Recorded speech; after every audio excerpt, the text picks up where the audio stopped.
bitch, a ribbon potato.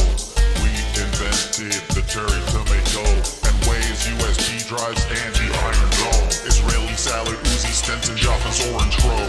Microchips is us, iPhone cameras us, taco salads us, Podamos us, Olive Garden us, White House for us, Sabra Hamas, Hezbollah us.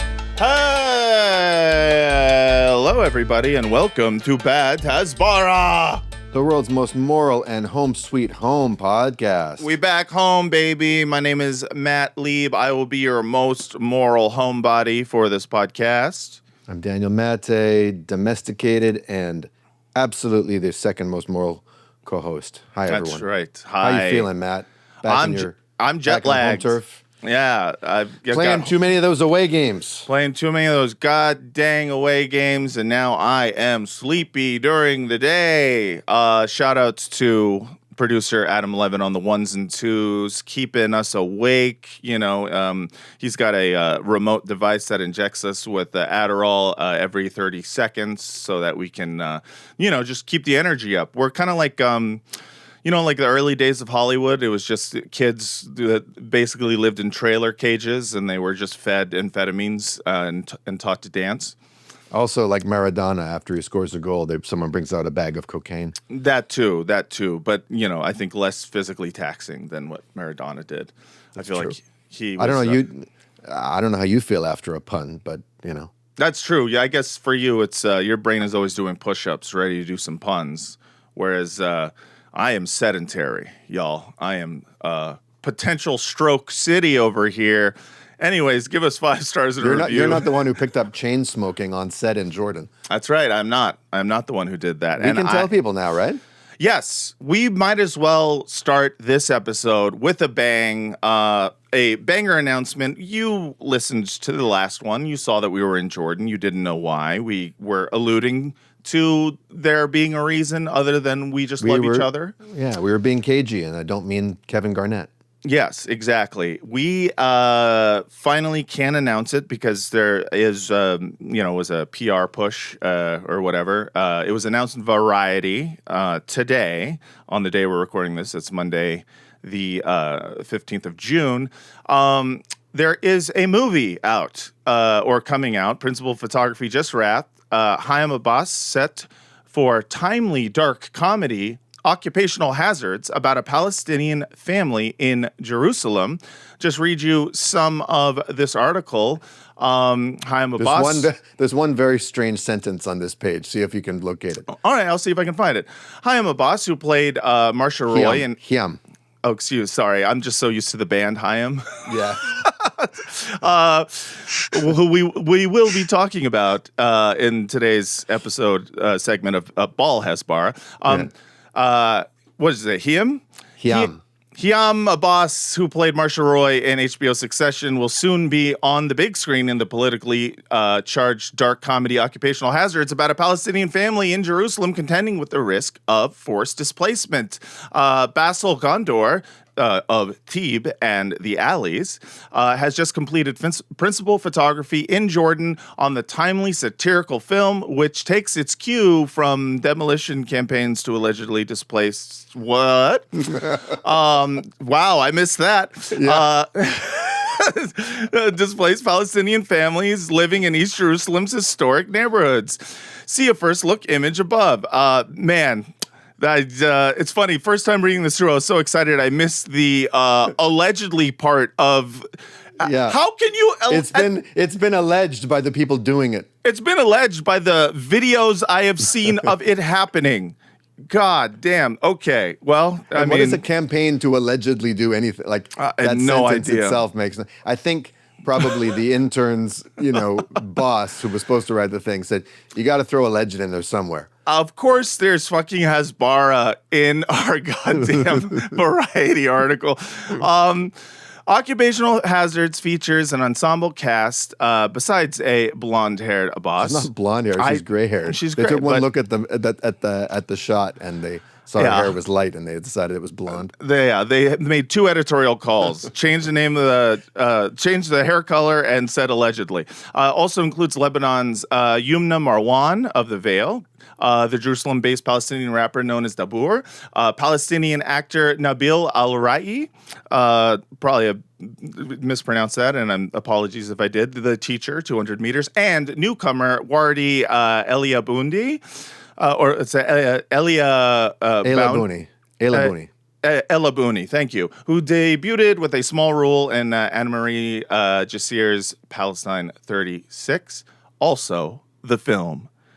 The film also features U.S. comedy podcast Bad Hasbara duo Matt Lieb and Daniel Mate. Yeah, guys. This is why they're gonna put me in the movies. They're gonna put make a big star out of me. They're gonna put a Jewish star around my neck. Yeah. I'll play the settler and I won't need rehearsing. Yes. Because all I gotta do is act Jewishly. Very good. As well as Yafa Bakri, Palestine 36, among other talents. Guys, yes, we are in a movie. We're in a Palestinian dark comedy directed. And now that they've announced us in Variety, they can't actually cut our scenes.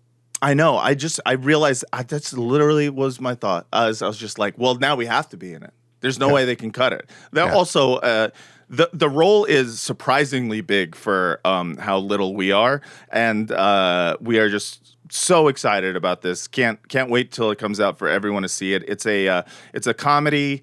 It's like hilarious, and the acting is superb. Not our acting, maybe, but like the acting of everyone else who is an actor is truly wonderful, and it's so funny. And I am so stoked. I'm over the moon at the fact that they, cast us at all. So want to give a big thanks to Basil for, reaching out and wanting us to do this. It's very One cool. of the wildest, dude. fringe benefits of doing this podcast. I mean, and it's weird. It's very weird. I have to say, when I decided to do this podcast, and I told this to Basil when he was talking to us about it. I said, the reason that you should cast us in this is because, doing an anti-Zionist Jewish podcast is usually not a good way to get movie roles. And it would be really funny for you to cast us for that reason specifically. And hooray for Pallywood. Yeah, I know. We're in Pallywood, baby. Seriously. We did it. We did it. So I'm very excited for y'all to see it. It's a wonderful movie. I can't wait till they put it together and everything. It probably won't be till next year that you'll actually get to see it. But that's what we were doing. That's why you missed out on some slop. And obviously, apologies for our very, very hungry piggies who were like, oh, "What's going on? Give us the slop." But don't worry, we've been keeping track on the slop train, and we know what's going on. We'll give you guys a lot today. Yeah, we got a lot of stuff. We got a guest. We're going to do half the episode with a guest, half the episode just solo dolo. I guess it's 2 of us, so duo, fuo. We got a lot of stuff to talk about. But first thing to talk about is that this episode is brought to you by Mercy Corps. For more than 3 decades, Mercy Corps has worked in the West Bank and Gaza, meeting critical humanitarian needs. Their programs have supported Palestinian communities by helping communities cope with crisis, supporting marginalized and vulnerable youth, and increasing economic opportunities. If you have any money and you would like to donate it to a good cause, to people who are doing good work in Palestine, go to mercycorps.org. That's mercycorps.org. Please do it now. Daniel, what's that spin, movie star? You don't want to plug the Patreon before I do that? Oh, sure. Patreon.com/badasbara. Please join.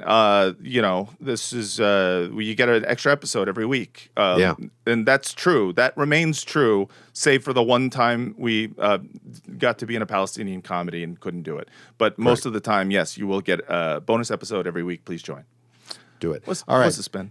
The spin today is dedicated to a dear friend of mine who died a few years ago. he was like my best friend in elementary school and high school. And my love of collecting records and having a really diverse, array of genres that I listened to was completely inspired by the mixtapes that this friend made me. His name was Ross Fleming, and he died a few summers ago. I feel like it might have been in late June, actually. And as I'm heading out to BC in a few weeks for a visit back home, he's just been on my mind. So I picked some records that remind me of him and that bands he got me into, bands that he would put on mixtapes. First of all, I heard of Faith No More through him, and this is Introduce Yourself, their record from before Mike Patton was the singer. Chuck Mosley was the singer here, and it's got songs like Introduce Yourself and We Care a Lot. Fun stuff. It's really good. The Afghan Wigs, he introduced me to, this album in particular, Congregation, which has an incredibly striking album cover. Yeah. Looks pretty cool. This also includes a cover of something from Jesus Christ Superstar, the temple. Which song? Seeing my legs, I can hardly walk. I can hardly talk. Seeing my eyes, I can barely see. Yeah, the temple. Yeah, I love that one. Can you hear me, Christ? Can you tell me, Christ? Yeah, it's good. It's good shit. The only dude. musical theater song I can think of in Seven. It's a great tune. Oh yeah, it is in Seven. Ross was super into Britpop, so I've got Elastica here. Okay. So I think I first, the song Connection, I think he first put on a mixtape for me in the mid-'90s. Sloan, Halifax group, the song Underwhelmed, he put on the first ever mixtape he made for me. Great group from Halifax, Nova Scotia. Oh! Sorry, that's Frankie McDonald. Frankie McDonald. MC 900 Foot Jesus, Welcome to My Dream. This guy's weird. He's a white dude who raps. It's not exactly hip-hop, but I remember Ross put a song called The City Sleeps, which is on this record, which is sort of a grimy tale of an arsonist, a pyromaniac. I don't like the way he's looking at me, to be honest. Yeah, exactly. He's staring at me. Welcome to his dream. I don't like that. And finally, I remember vividly going to see this movie in the theaters with Ross. Batman. The Michael Keaton Batman, and this is the Prince soundtrack. Oh, yeah. That's songs good. inspired by, including, Party Man and Bat Dance. I think it's like the third Batman movie from that era that included, third or fourth, that included some Bone Thugs and Harmony. And I think it was how I was introduced to Bone Thugs and Harmony was through one of the Batman soundtracks. Really? Yeah, it was the song, Look into my eyes and tell me what it is you see in me. It's a good-ass song, dude. Anyway, shout out to Batman. That's the Tim Burton one, of course. That's right. So that's what's spinning in the Mate household. R.I.P. to your homie, and man. to all the fallen homies out there. R.I.P. We'll pour out a little lemon water. Pour out some lemon water. I'll pour out some Pepto-Bismol. I got a little stomach thing going on. Okay, now it is time to introduce our guest. I'm very excited to have this guest, a returning Bad Hasbara champion. I believe did one of the early episodes and is a great journalist, great analyst. He's got a wonderful Substack, which you can subscribe to right now by checking the link in the description. Ladies and gentlemen and everyone else, welcome back to the podcast, Wajahat Ali. You want it all, but you can have it. That's right, baby. We're not talking about Israel. We're talking about Faith No More's epic 1989 song called Epic. We're not talking. Is it?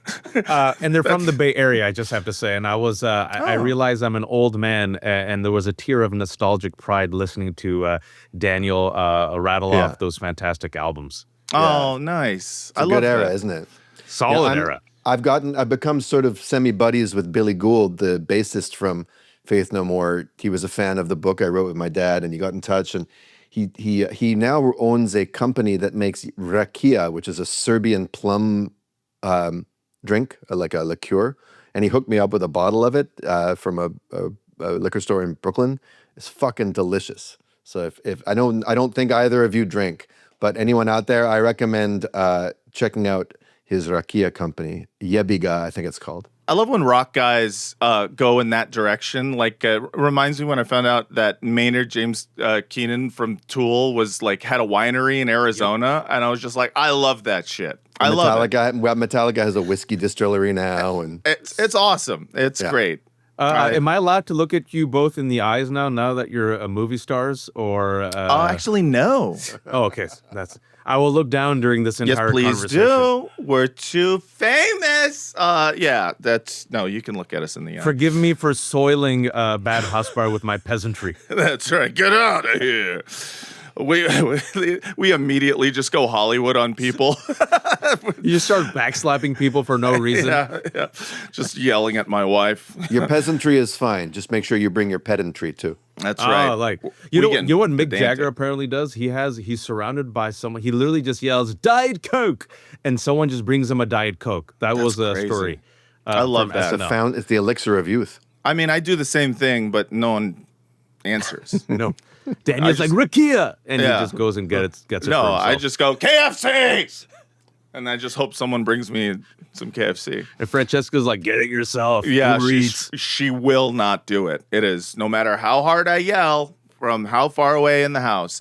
Waj, thank you so much for coming on. We got a lot to talk about with you today, and there's been, since we've been gone, a lot of news has happened. The big story out of today has been the unilateral U.S. and Iran ceasefire framework deal that does not include Israel. And people are freaking out about it. It is, this is not the first time this has happened. I feel like, I don't know, every year feels like, what do you call it? It's the same day over. It's like Groundhog Day. You know what I'm saying? Like, we've already done this story. We've already talked about a unilateral ceasefire between these two parties while all of the Israelis scream and cry and then eventually break the ceasefire. And we've already talked about the U.S. president calling Netanyahu and saying, "What the fuck are you doing?" Apparently, yes. And it's deja vu. He'll write a strongly worded check to Bibi. That's right. In the memo, he'll be like, "What the fuck, man? Come on, Bibi. Promise me." I hate this. But this time, let's see. It's an inshallah deal. We'll find out. It's June 19th, Geneva. That's right. It could be different, right? It could be different this time because you got Saudi Arabia, you got Pakistan, you got Turkey, you got Qatar all coming out. Also Oman. And then Donald Trump came out, and it was the same day. It was Sunday, where in the morning, he's like, "Come on, Bibi. Come on now." He got allegedly upset at Bibi and yelled at him. And then a few hours later, he talked about this fantastic deal. That's right. And this deal, let's be honest about it, it's pure capitulation. It's an absolute loss. It's just like amazing. Iran just literally just teabagging Donald Trump in the face. Yes. And MAGA's like, "Isn't Trump amazing?" And I'm like, what are you talking about? You literally spent 4 months. So this is what happened. If I could do a recap real quick. Please do. We need a recap of what had happened with Iran war. Let's do it in 2 minutes. So 4 months ago, Donald Trump, the dumbest president, got dog-walked into this illegal, unconstitutional war by Benjamin Netanyahu. No other president, Republican or Democrat. That's a trope, Waj. I'm going to throw up the trope card. That's right. Anti-Semitism. You know what? I will counter your trope with a Maggie Haberman New York Times article in which she actually reported just that Netanyahu was the one who massaged Trump's fickle ego. And I'm not saying it didn't happen. I'm saying it's a trope, therefore we shouldn't talk about it. That's right. It's against the law to say facts if the facts sound vaguely anti-Semitic. Do I get a yellow card? Okay, I'll accept the yellow card. Yes, yellow card. But then I'll also counter it with facts. Yeah, true. So then, Donald Trump did something that no other president did. So he gets influenced by Benjamin Netanyahu to join Israel in this war. It was a United States-Israel joint war. They publicly declared it. They engaged in a premeditated strike based on absolute lies because Iran didn't have nuclear weapons or ballistic missiles capable of reaching America.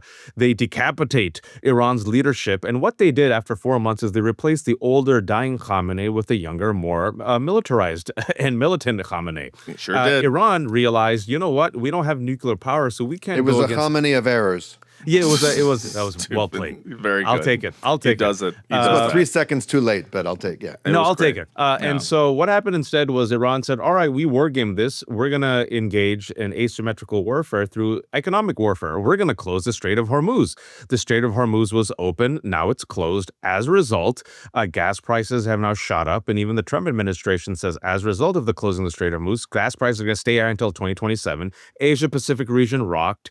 Fuel shortages, food shortages, petroleum shortages, energy shortages, not to mention 4,000 Iranians killed, 4,000 Lebanese killed, 1 million Lebanese ethnically displaced. Our Gulf allies were like, hey, United States, we have these American bases and American companies here because we thought you'd protect us. Oh, shit, we're targets. So our allies now are looking to China for more alliances. United States, the world's most powerful military on the earth, could not force Iran to open up the Strait of Hormuz. So then Donald Trump goes to China, tries to beg Xi Jinping. Xi Jinping says, nah, I'm not going to do that, but let's have some corrupt deals for billionaires instead. Donald Trump then threatens European allies. They say no. So what we got now is this deal holds, folks. This is remarkable. Donald Trump is going to give Iran $300 billion for reconstruction, sanctions relief, is going to release $1 billion worth of assets, remove the naval blockade, not meddle with Iran. Iran has a younger, more, if you will, powerful regime, which is flexing, which is trumping Trump with American propaganda using hip hop and Lego. And then if this is where I think there's some hope, because this is going to be a test for Trump. We know what Israel is going to do. As of today's reporting, I don't know if you saw it, Israel openly said, because it's so peaceful, we're going to occupy Gaza, we're going to occupy Lebanon, we're going to occupy Syria. And you saw the moderate wing of Israel, which is hilarious, Benny Gantz and Naftali Bennett openly say, we're going to continue what Netanyahu started. We're going to do it even better. So my take on this, folks, And is... Yair Lapid said, Oh, I've got his whole tweet. We're going to read that. Yeah, It's okay, chef's kiss. And to finish off my little rant, I hope it was useful for people who haven't... Oh, very useful. I didn't know 60% of this. And then to finish it off right now is... we know they're going to blow it up. They told you they're going to blow it up. They're telling the whole world right now, we're not a party to this. Great. Donald Trump could do something that can actually help him, help America, and actually be in line with 60% of young Republicans who want to be done with Israel. He could just say this, cool, Israel, you go ahead and fight with Iran. You do what you got to do. We're not going to help you. Iran then is going to retaliate because it has missiles that have reached Israel. And my bet... Oh, we know. We saw some of them overhead when we were in Amman. That's right. Yeah. My bet, Matt and Daniel, is 2 weeks. Give it 2 weeks. And if Israel doesn't see help coming from the United States of America, they're going to retreat. I love that prediction. I love a good prediction on the Bad Hasbara podcast. Brought to you by Kalshi. Kalshi, spend your money and do suicide. Sorry. That's called the Inshallah prediction. So let's see what Poly Market has on Inshallah. 62%. Yeah. Well, look, if this was prediction. Trump's plan all along, this is the most based war in history. Yeah. I mean, great job. I love when he plays 4D chess. 4D chess is when you are just making it up as you go along, and people just keep saying he meant to do that. It's a real wag the dog situation. I am, of course, always skeptical about where this is going to go, especially when it comes to Trump. He is seems to be most influenced by the last person who, told him his penis looked good or whatever. So this could hold, this could not hold. But what is known, or what is fun for us, for the purposes of this podcast, is the way in which Trump's betrayal of Israel is being talked about by some of our favorite Hasbara. So first, I want to read you, this was his latest Truth Social post. The deal with the Islamic Republic of Iran is now complete. Congratulations to all. I hereby fully authorize the toll-free opening of the Strait of Hormuz. What is it, the Holland Tunnel? Like what?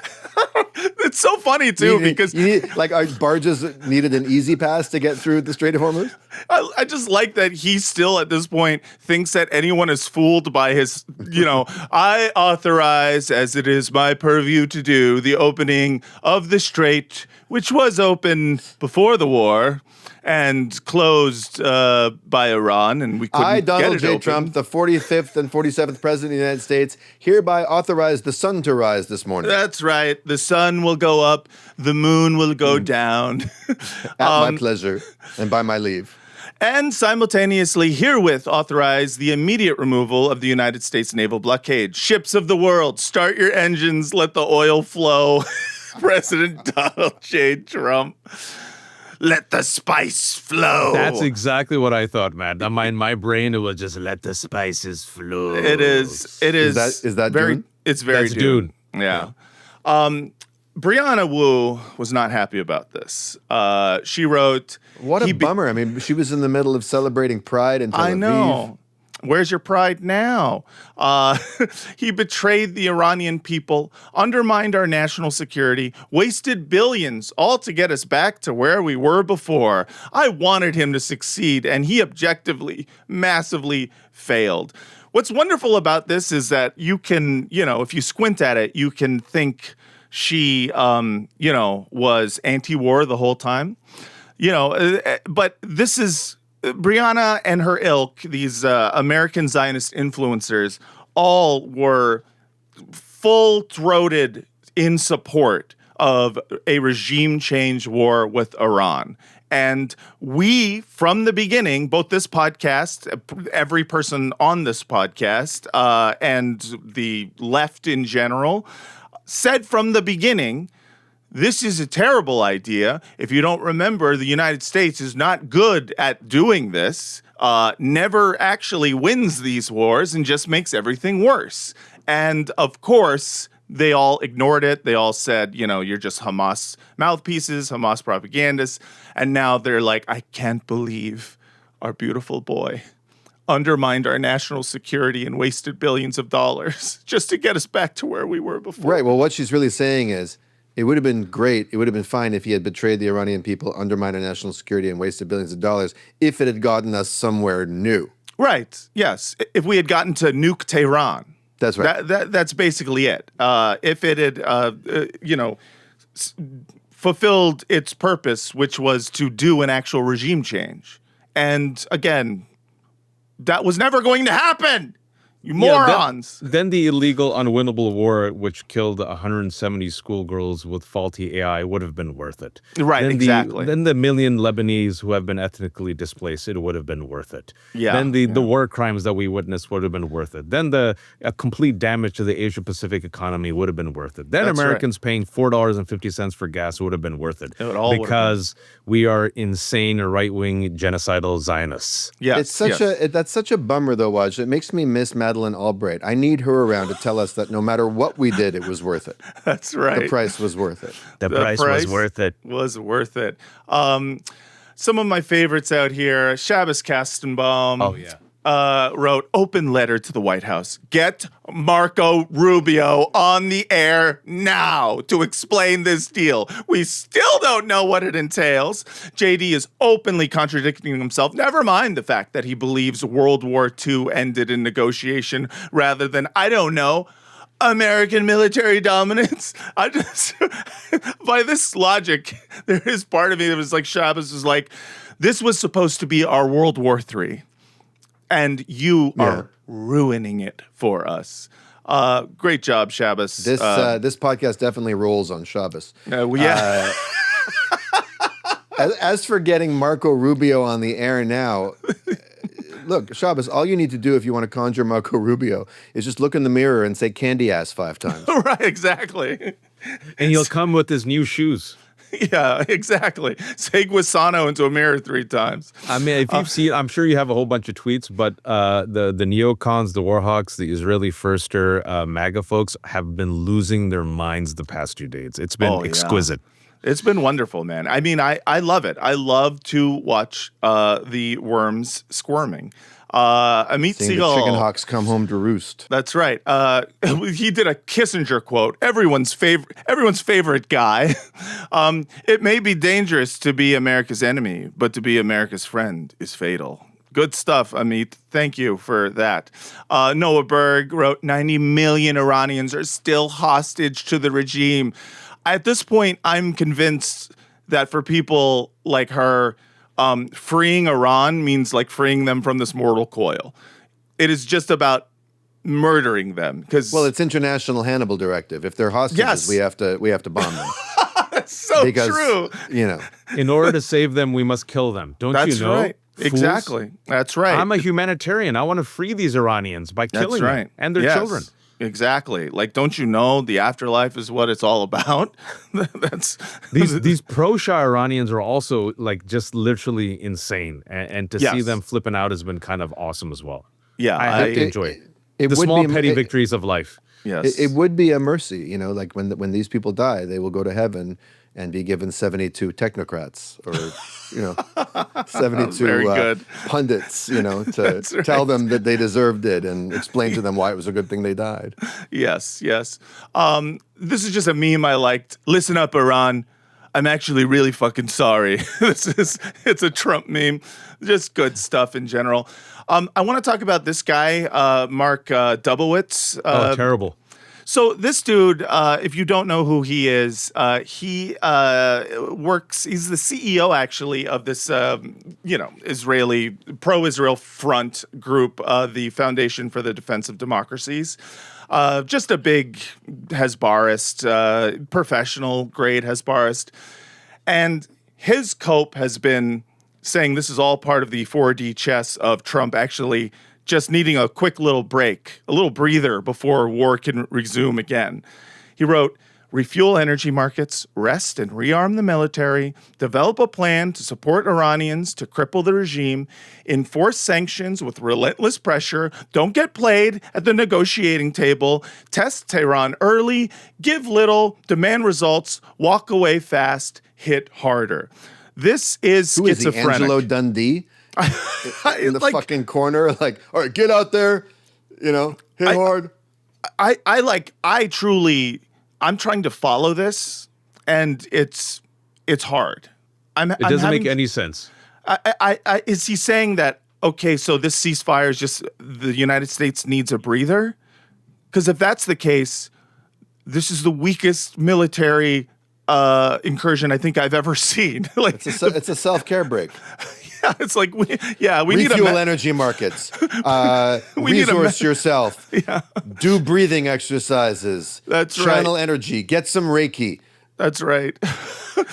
Did you ever see that movie, The Killer, starring Michael Fassbender, directed by David Fincher, where the first 20 minutes, he just talks about his routine to be like a killer. He goes, listen to music, sleep 3 hours. He just talks such like this, do push-ups. But then what happens is when he goes for the kill, he messes up the kill, which sets up the rest of the movie. So this is like Mark Dubowitz telling like the world, this is my routine. Listen to me. I'm an expert. I'm awesome. This is what you got to do. And then they execute it. And it's a complete cluster F. And also with Mark Dubowitz and FDD, you have to know that FDD, the Foundation for Defense of Democracies, that's the think tank that is kind of embedded in the White House. And these dumbass warhawks are the ones that have kind of like fluffed up Donald Trump, right? They're the ones who have Pete Hegseth's ear. And Joe Kent, the former director of the NCTC who resigned, he blames them, and he also blames Miriam Adelson for this war.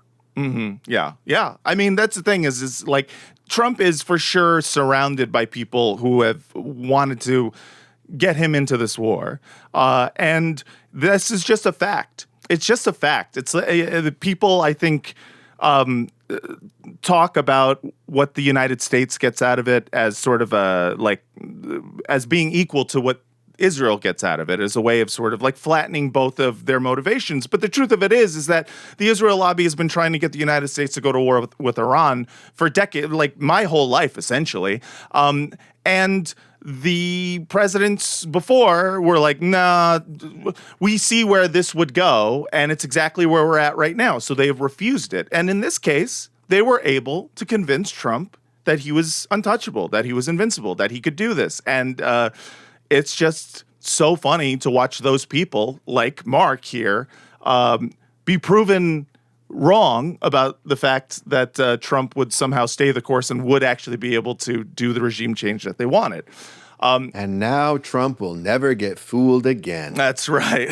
By the way, I'm reading this tweet now, and you could read it in the same voice of like Ewan McGregor in Train Spotting. Exactly. That's right. It's the opening monologue. Yeah. Yeah. Refuel energy markets. Rest and rearm the military. Choose life. Develop a plan. Choose genocide. Yes. Mark also recently did this tweet. I just want to show you Jesus Christ. the type of person Mark Dubowitz is.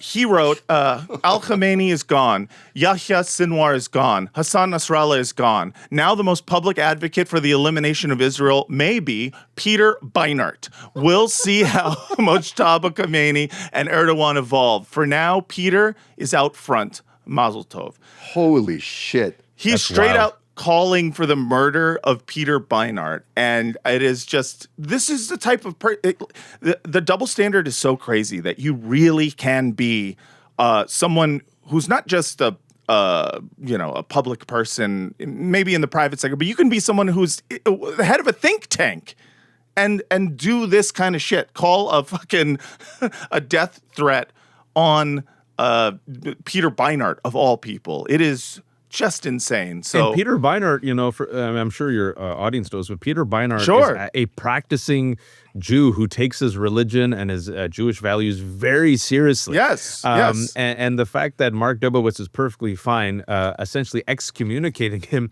and takfiring him and then ordering death upon him, a fellow Jew, what would he do to the rest of us? Well, he fears him because he fears him. That's right. Because Peter can speak to Jews in a relatively conciliatory or at least non-antagonistic way, fervently, passionately, with real moral seriousness, and he's urging and exhorting them to change their minds. But he's able to do so in synagogues and at Jewish community centers, and which they can't have. They'd much rather have Jews like us, who can't be taken seriously on the Jewish community inclusion front than someone like Beinart. Yeah. Which is why, exactly. That's a very good point. And that's why Beinart has to be eradicated. He has to be maligned, and he has to be called a self-hating Jew in Capo because he represents a threat, because he can win over actually many Jews who are now on the fence and horrified by what's happening. Especially in the institutional community.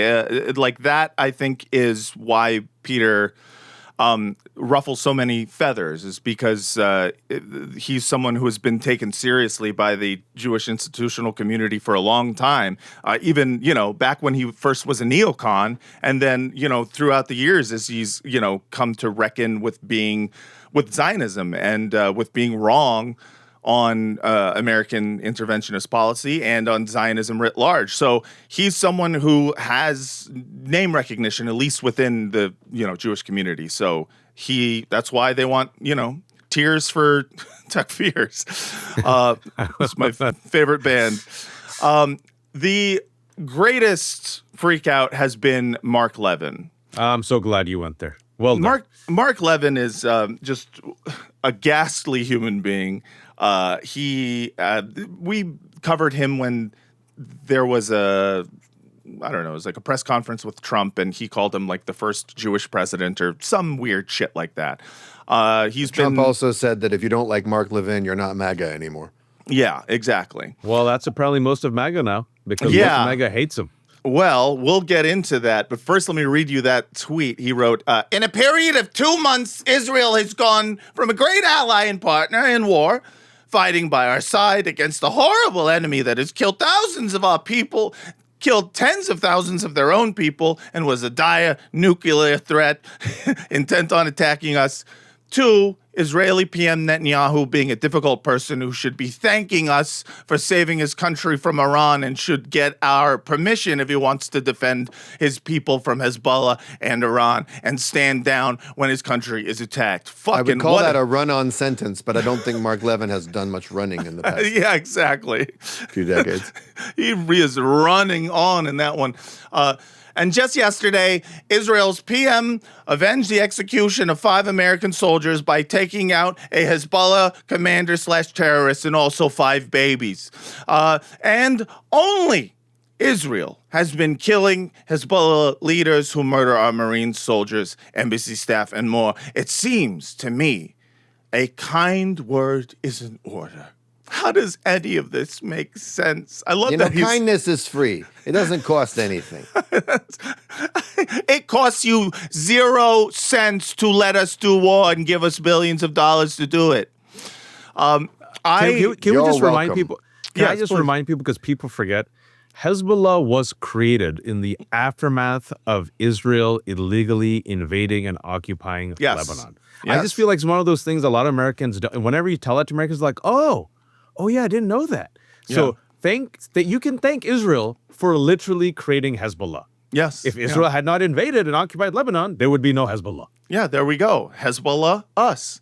But yeah, it's of course, an entire rewriting of history whenever it comes to any of these groups that they're just, they're like the scary Arab name has been killing, Americans for decades now.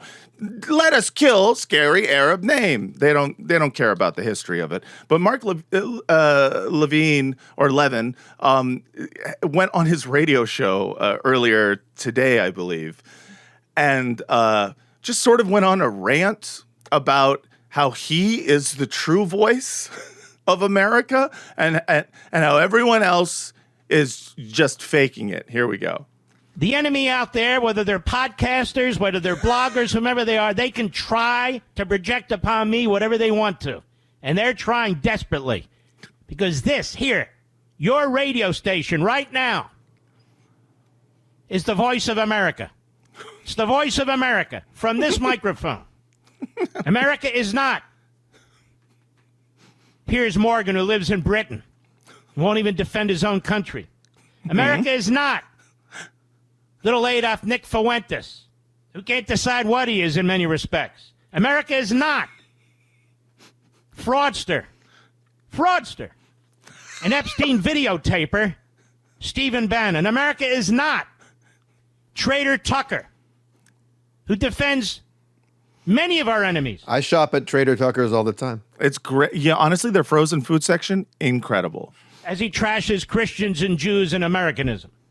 America is not Megyn Kelly and all that involves. Bunch of psychos. I understand why they don't like me. I understand why they attack me. I don't care. I'm a big boy. I'm tough. Trust me. I'm a big boy.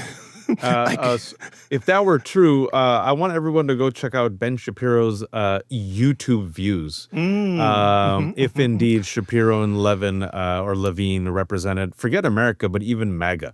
It's kind of amazing to see how young MAGA has completely turned on him and Shapiro. It's exquisite.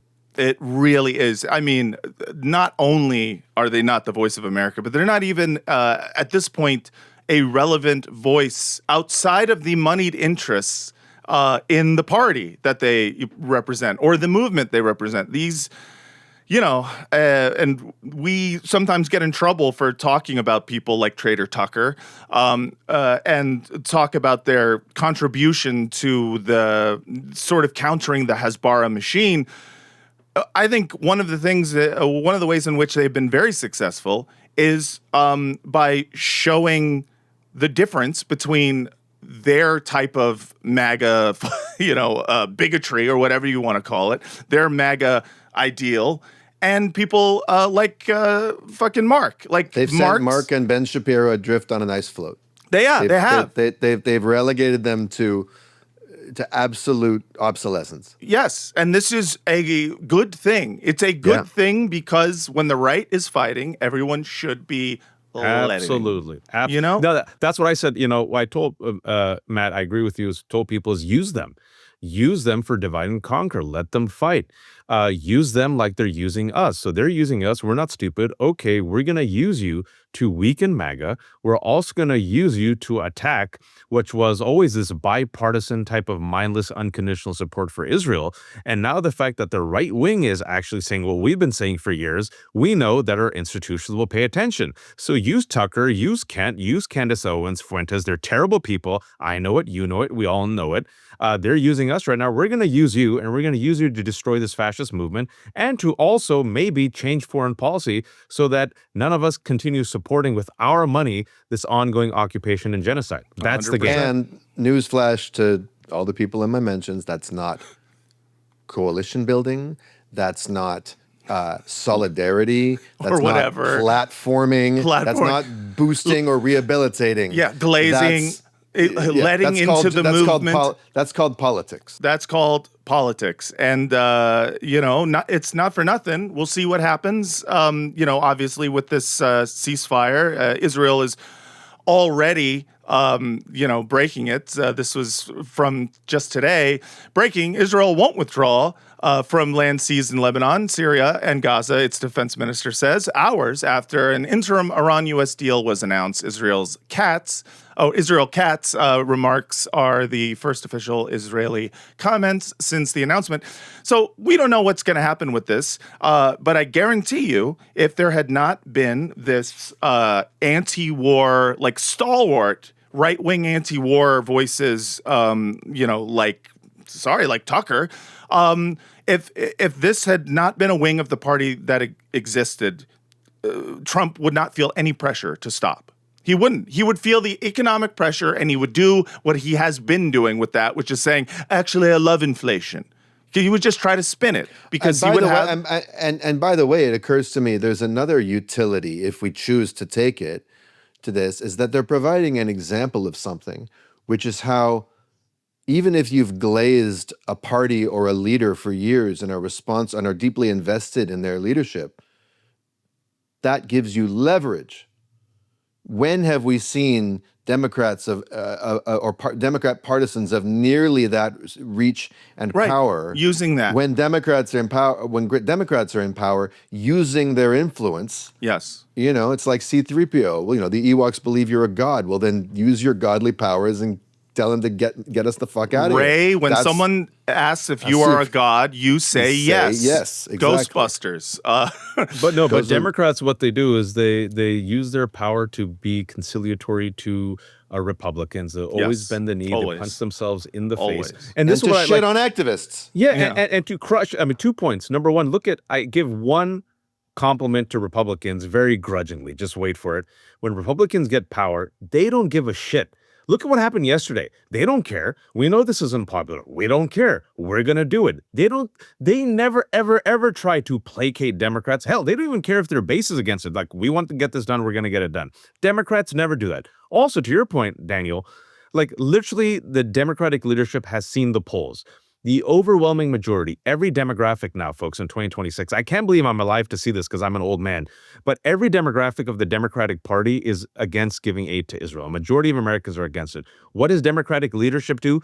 Spend all of its corporate money and power attacking Graham Plattner, Abdul Sayed, Dr. Adam Hamawi, and the squad. And they're still failing. And they're like, let's double down. And maybe let's go all in with Haley Stevens, who dreams of Israel, against this guy, Abdul Sayed. Let's spend all of our time not talking about this war, but attacking Hassan Piker. It's an amazing Streisand effect, and then which I even predicted. And then even our best stalwart, not our very best, because we know that our best stalwarts are Ilhan Omar and Rashida Tlaib. They stand apart from everyone. But, AOC is posing for smiling Knicks jersey photos with Cory Booker. There's just no sense of who is actually on side and who's not, and what it means to stay. And that's not such a big deal, that photo, but I'm just saying there's a lot of loosey-goosey, there's no discipline in terms, they don't act as if it's important to pressure the party leadership and to draw any kind of line on this issue. Schumer marched with Smotrich just 2 weeks ago, man. Oh, but didn't he come out and condemn Smotrich's participation? Or was that just Kathy Hochul? I don't think he did. Or he Letitia and Kathy, right? I think Letitia and Kathy. Tish and Kathy. Yeah, I know they did. They were concerned about his Islamophobia, which is a really fun euphemism for war crimes.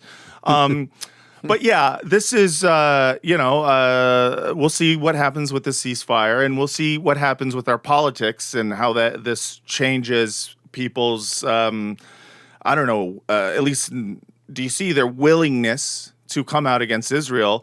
Before we let you go, Waj, I do want to talk about this U.S.-Israel military integration through the National Defense Authorization Act. This is a Section 224, I believe. And this was It's the new Integration Act.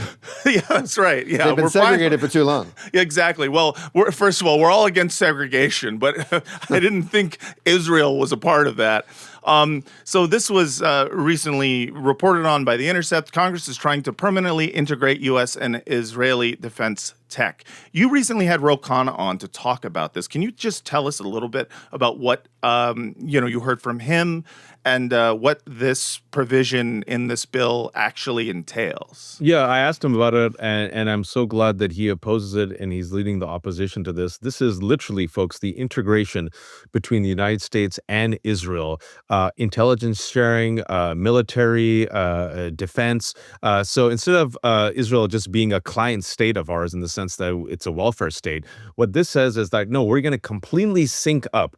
We're going to just completely be a joint venture, and we're going to share intelligence and technology, and we'll be completely wedded to each other. Weapons co-production, it'll be really good for the military-industrial complex, but a lot of people are like, do you really want to be wedded to a genocidal regime, a dysfunctional nation state in the Middle East that literally right now is saying, we don't give a shit about this Iran deal, we're going to do what we want. And furthermore, if indeed it is intelligence sharing, there is also fear that Israel will, steal and or abuse our technology and our intelligence. So here we have, literally, folks, just to show you how gross it is, a majority of Americans are saying, back away from Israel. Young Republicans are saying, back away from Israel. Every single demographic of the Democratic base is saying, back away from Israel. And this NDAA Section 224 says, no, let's have a permanent merger with Israel.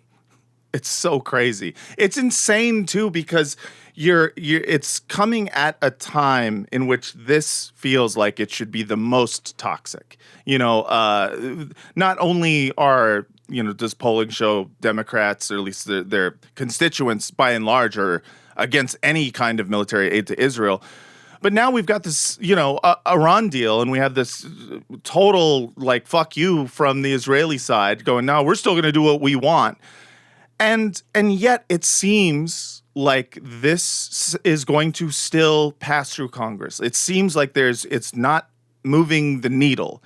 And there's something terrifying about that level of not listening to actual what does it take? What does it take? But can I say something real quick? Please, follow up? Please. The reason why 224 is being bum rushed quietly, and the reason why we have to talk more and more about it, is precisely for the reason that you mentioned. It's because they realize, oh my God, a majority of Americans don't want this anymore. A majority of Americans want to completely turn off the tap. A majority of Americans say, we're done with Israel. So what should we do? Let's just pass a law and have them completely integrated with our military, intelligence sharing, weapon production, drone technology, AI, and now we're so tethered and anchored to each other. See, no matter what you do, you can't separate the two. It's just completely wild. So, I'm not sure what Americans by and large can do in order to get the word out about this, in order to pressure their, Congress people or their senators. But something has got to be done about it. People have to start talking about this particular provision, because it seems to me that this is a really clever way for politicians to then, once the militaries are integrated, be like, well, of course, no more military aid to Israel. That sounds great, because we're already the same fucking military. It's I almost feel like it was written specifically so people could have a talking point where they didn't look like they were shilling for the genocidal apartheid state of Israel. We will never again have to send Israel money because they will have our online banking login. They can just effectuate transfers from one account to another. Exactly. We're gonna it'll be a shared bank account, like any healthy marriage, except there's no prenup. Yes, yeah, no conditions whatsoever. And one day you wake up and the baby's gone, and so is the money. And also just a cherry on top, very little oversight. Cherry tomato on top. Yes. It's a cherry tomato, which Israel invented. Waj, thank you so much for coming back and talking with us here on Bad Hezbollah. Where can people find you? I'm the editor of the Left Hook Substack. I'm a terrible capitalist. Everything is free. So if you can, just become a free subscriber. And if you have some money, it's the cheapest Substack around, $3.75 a month. But it's also free. So just if you don't want to pay, it's free. And then I also write for The Progressive, and I'm on the socials where I do enjoy trolling MAGA.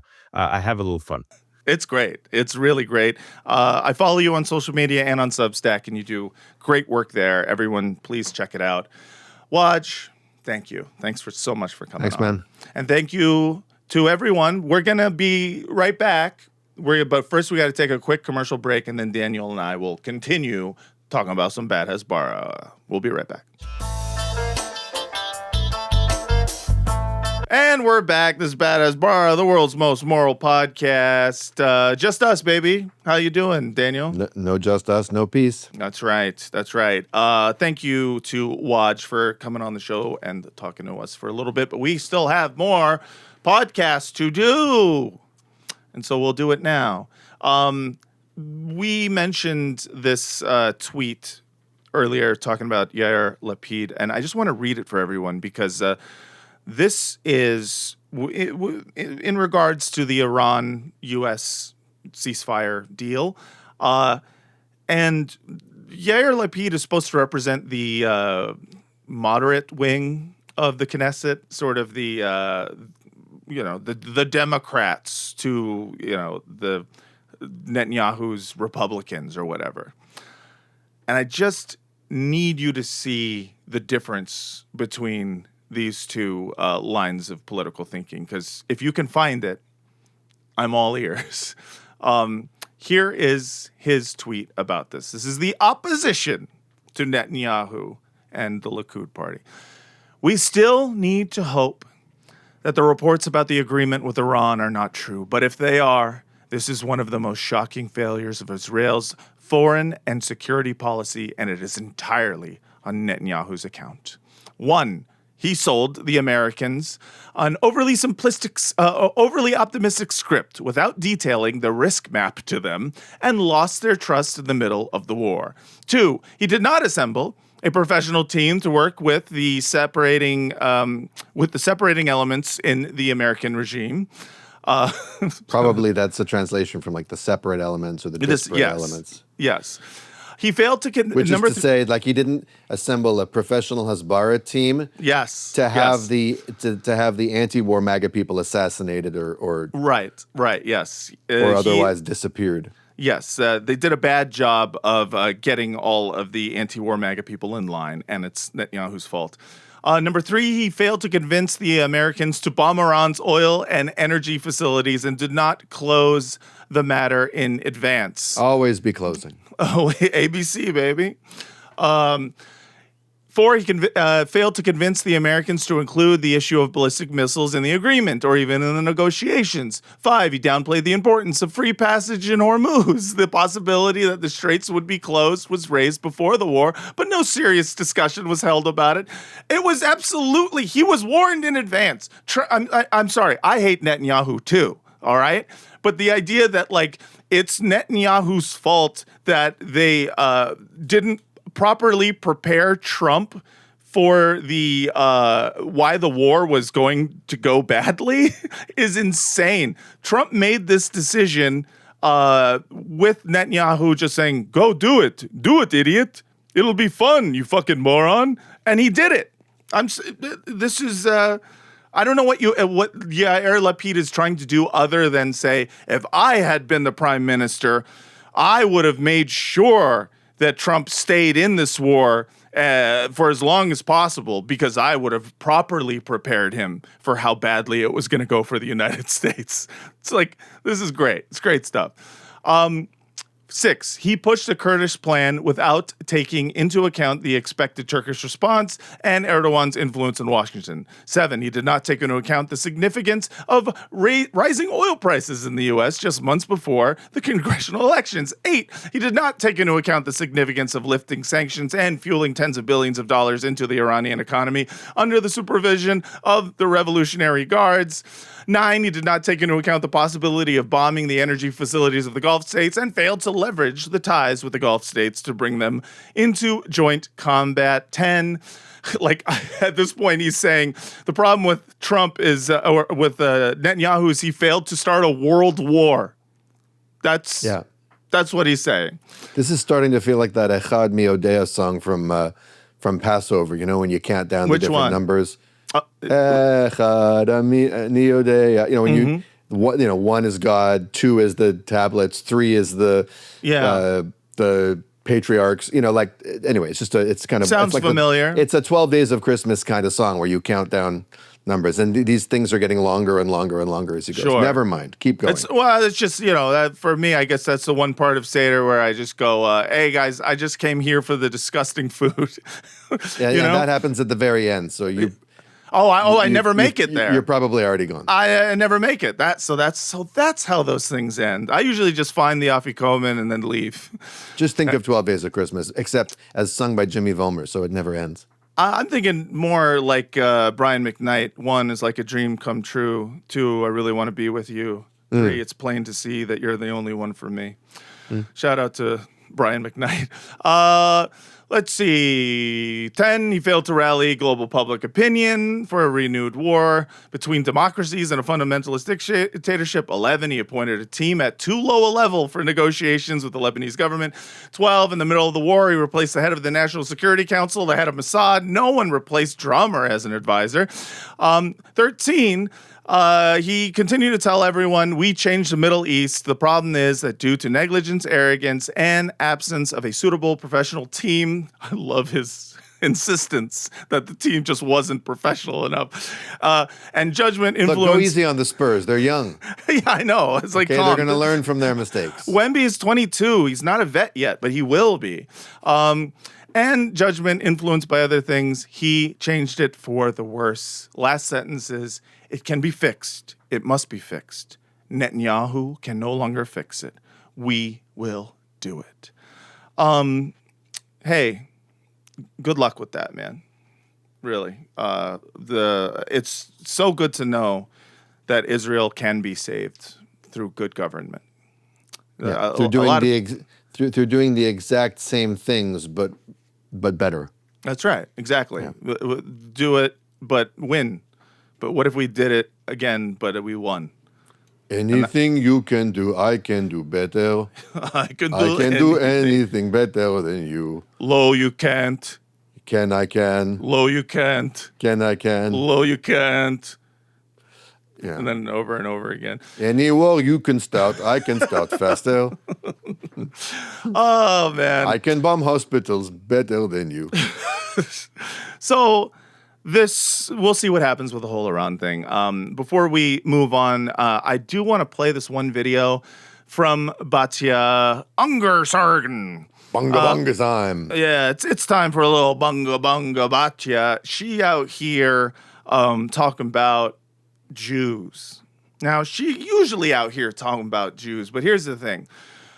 You've heard people online, mostly, talking about sort of this idea that the Jews have betrayed America, sort of in a whole dual loyalty fashion. I see this sometimes from people who say they're anti-Zionists, and I'm just like, what are we doing? Jews stabbed you in the back stuff? I mean, let's calm down a little. But what I was surprised by was seeing Batya doing a new angle on the idea that Jews are betraying America, and I gotta credit where credit is due for her, because this is a new one. Check this out. In addition to the massive betrayal of the Jewish community by the left, there has been a massive. Yeah, what is this guy? That's Haviv Reddit Gur. Yeah. He's grading. Yeah, he's genocidal. By the left, there has been a massive betrayal of the United States by the American Jewish community. Because a big part of why they became Democrats is most American Jews see themselves as an oppressed minority in a country that never, ever treated them that way. It was easier to be a Jew than a Catholic or a Mormon for the vast majority of American Jewish history. For the simple reason that from the minute the first Jews stepped foot on American soil in 1654, they were treated as founding partners in the creation of this great nation. And this is a history slave that we have owners lost recognize as slave Jews. owners. And Sorry, we have that's to not reclaim that's it. not necessarily the whole truth. No, but we're allowed to do jokes on this podcast. We have to reclaim it. Not just because it's true, but because America is going to rise and fall with our ability to remember that history. Truly wonderful stuff from Batya. Well, what's she saying? That now that American Jews have become leftists and oppose imperialism and increasingly oppose Zionist, kowtowing to Israel. That's how they betrayed America. That's a betrayal of being our ruling class selves. Yeah, we're absolutely. Class traitors. Yeah. Yes, we're class traders and low-key race traders, because she's also, and I almost want to give her credit for this. She's also doing the victim card denied Jews to herself, which is truly amazing, because she is pointing out, not entirely wrongly, that the history of Jews in America has been one of safety. That's just true. That's not to say it's been perfect. It's not to say that Jews were immediately part of the ruling class, as she seems to sort of imply there. But in general, this is a truism. What's hilarious is she's taking the Jewish sort of left-wing political alignment and saying, well, this is just because Jews are a bunch of whiny babies, as opposed to the right-wing Zionist Jews who are not whiny babies. I don't know where she's going with that, but I do love her trying to thread the needle of saying that it's the left-wing Jews who are the real whiners, whereas the Jabotinsky Jews, they're the ones, they don't whine. They just get straight to calling your boss and trying to get you fired. I'm disappointed in Batya. I mean, the name of her book is The Jews and the Left.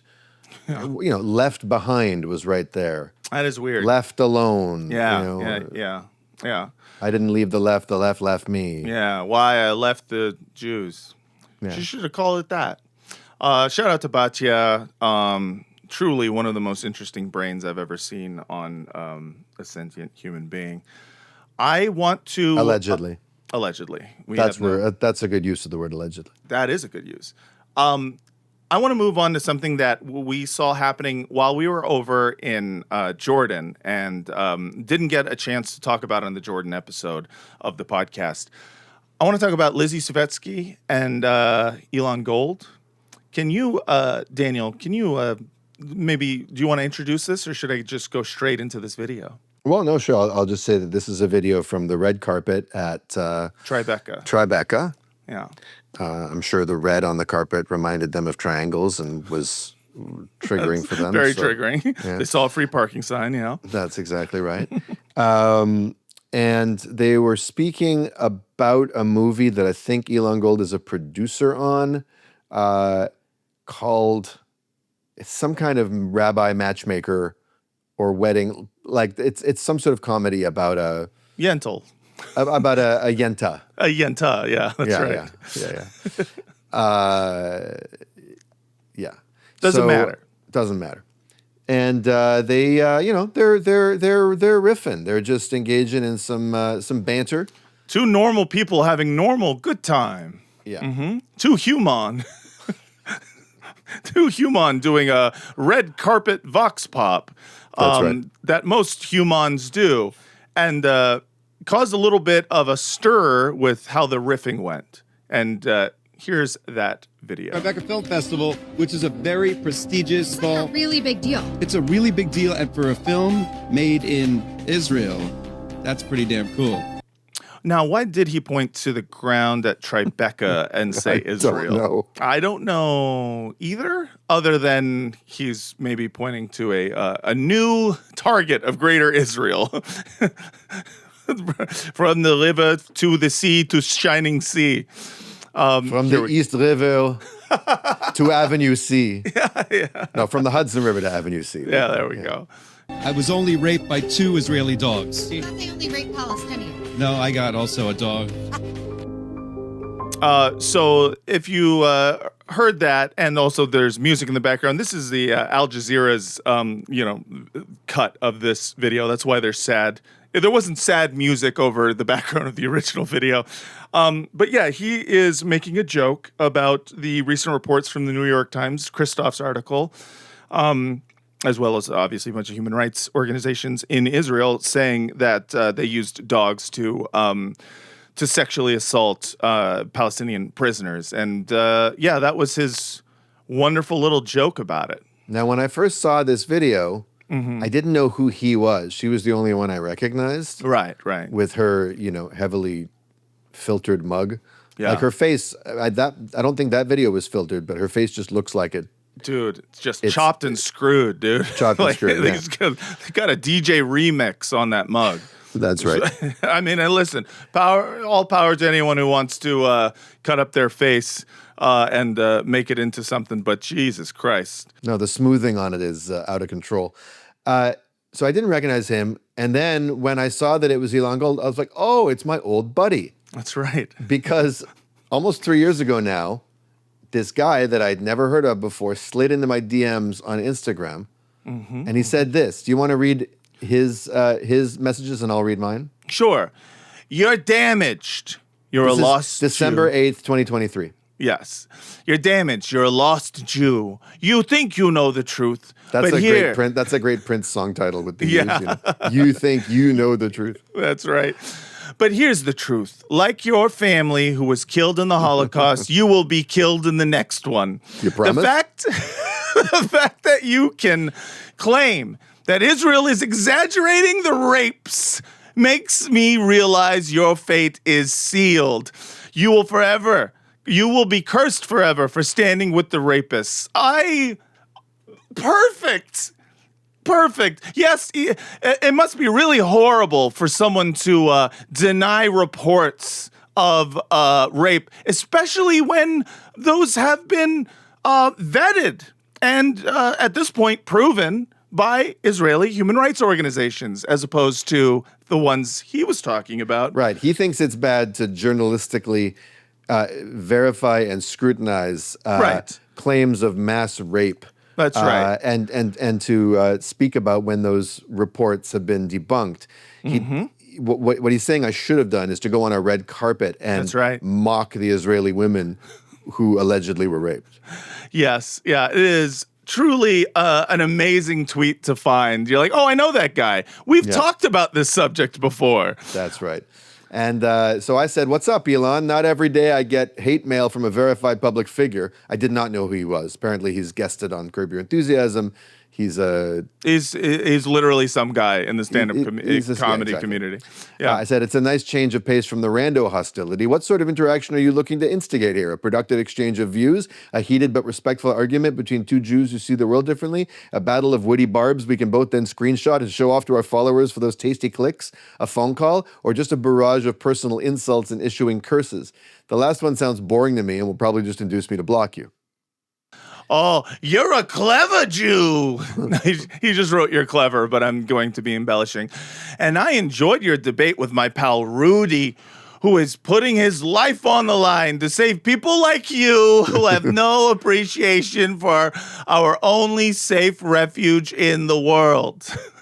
I know Israel isn't perfect, but how could you ever spew How could you ever spew your vile bile about the only place that would keep you safe? Every single Arab and European country expelled and murdered our people. Why do you just shut your mouth and pray that Israel does its job? Why don't you? Yes. Or you can keep criticizing Israel and hope they stop fighting back. And then within 2 days, another 6 million Jews will die and get beached and burnt. Beached? I don't know what whales? I guess. I don't know. I will not waste another second with the Chomskys of the world. Nice knowing you. You don't know him.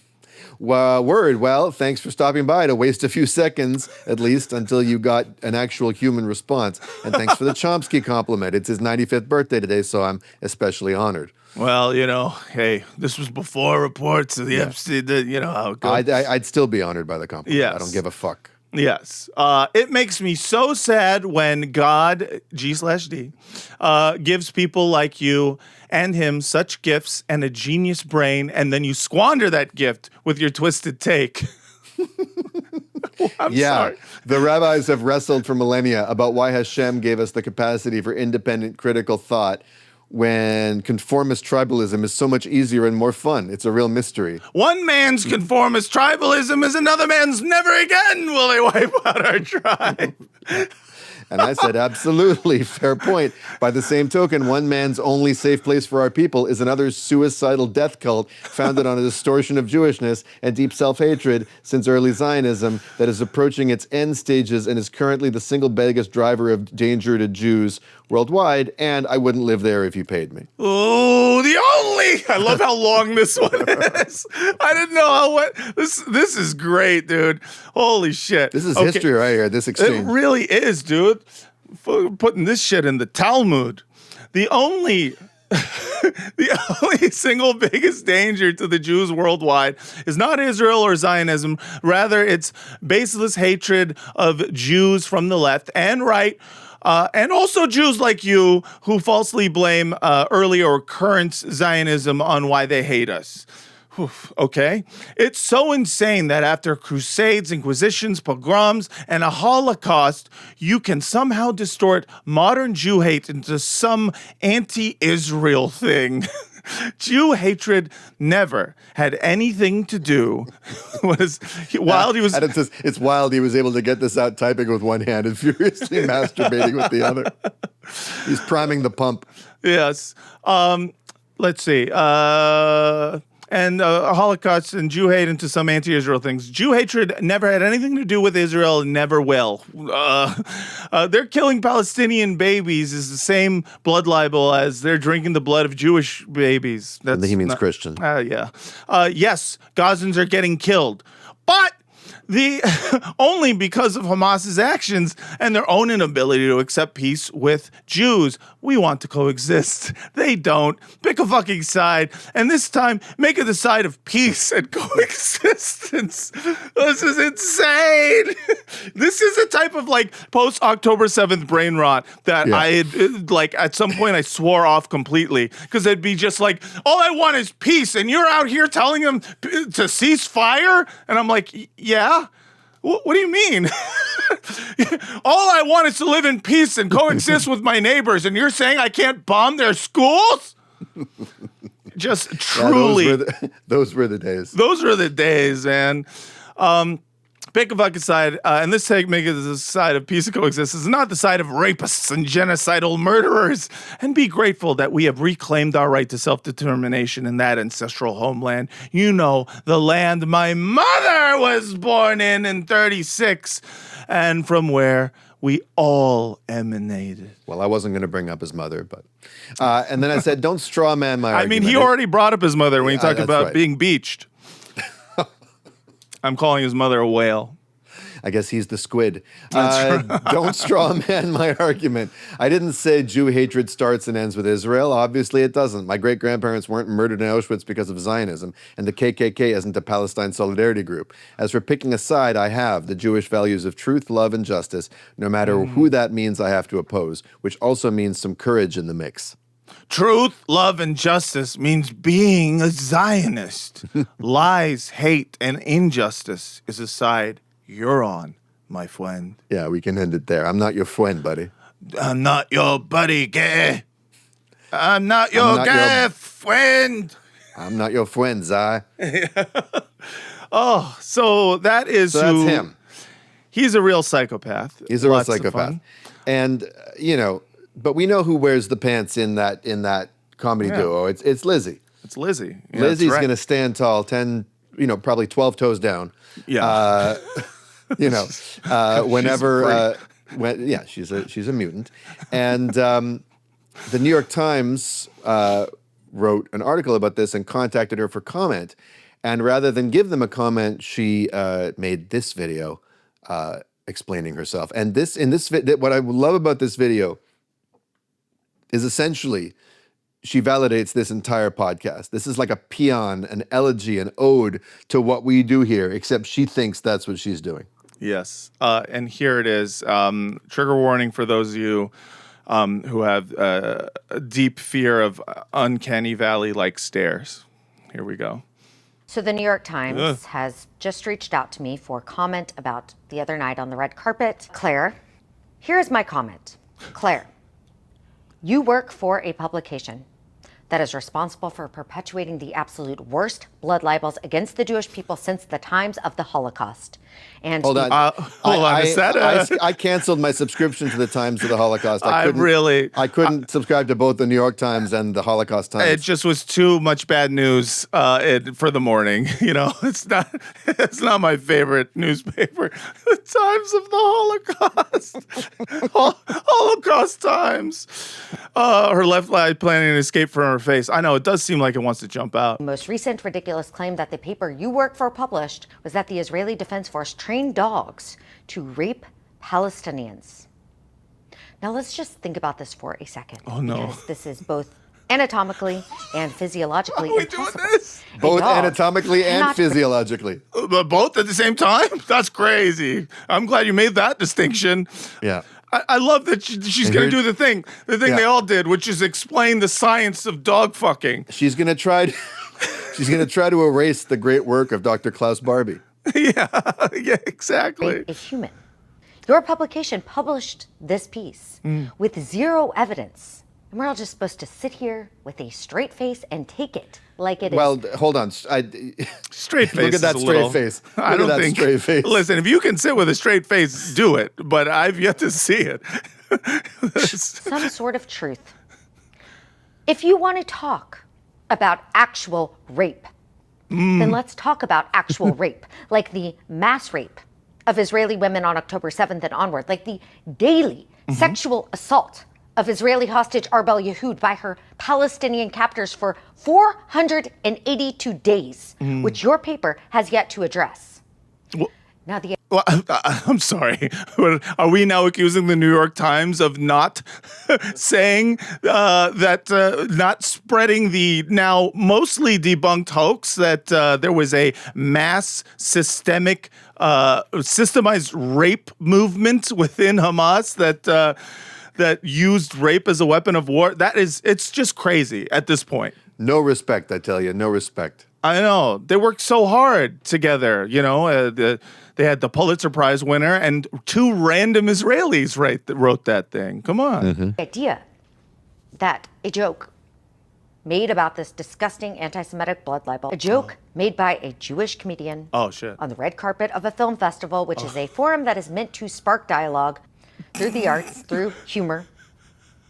The fact that this is the story here shows us how deeply sick our society has become. Actually, the fact that this, what this really does is it should spark dialogue about how the tragedy of the fact that Jews are not funny anymore. Like that, truly, it is an amazing thing. Like as a society, as a nation, as a peoples, somehow we have lost the ability to make a good joke, and it really is a tragedy. When Savetsky has to go on social media and just be like, have you ever heard of jokes? That's when you know we as a society have lost it. It's a science fiction movie. Like, what if you woke up one morning and no Jew could land a joke? Right. It's no like, what Jew if you had timing, no Jew had self-deprecation. Yes. Jews tried to do one-liners and wisecracks to each other, and just everything landed with a thud. I mean, that's a horror film. It totally. And then it's like waking up one day and all of a sudden the Irish can't tell a story and are sober. Yeah. Like that would be horrifying. I don't want to live in that world. Right. Jewish comedians throughout history have used humor as a way to cope with blood libels, to cope with anti-Semitism. To cope with blood libels. What's the deal with our matzah? Why don't they just make the whole bread out of the Christian blood?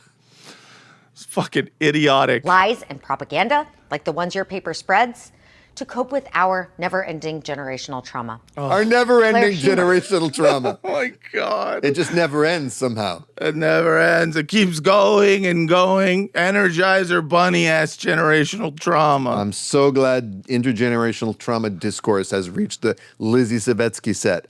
Yes, thank God.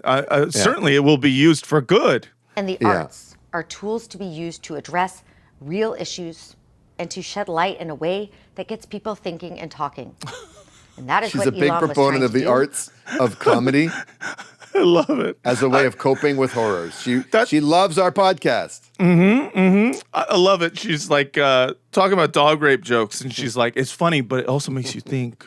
It also makes you think about, can a dog really do that? Probably not. But maybe so. People are gonna have that conversation with their kids around the table at That's that night right. and around the Shabbos dinner table, and the kids are gonna learn something. Yeah, They're gonna look at exactly. that. They're gonna look at that dog. They're gonna look at their best friend, their dog, and they're gonna feel safer because And they're gonna say, "Hey, I heard this joke on the red carpet at Tribeca." That's right, and it made me think, and it made me realize you actually can't rape me. Yeah, that's right. So now you're welcome to sleep in my bed. That's right. And that is what I believe the Tribeca Film Festival stands for. Good shit, Lizzie. Smart, concise, and easy to follow. She really is. She's a wonderful specimen. She's really a wonderful specimen because she comes from a very specific type of Jewish American princess, like mold, that is almost Black mold. Yeah, a black mold, if you will, almost made to induce anti-Semitism and even the most normal of people. Maybe Disney will make their next princess a Jewish American princess. Yeah, we do. We need a Jewish American. We need a Lizzy Savetsky Disney Barbie. princess. Yeah. Oh my God. Truly amazing shit. Truly wonderful. Thank you, Lizzie. Since we're in the realm of New York, I am very excited to talk a little bit about some wonderful New York news.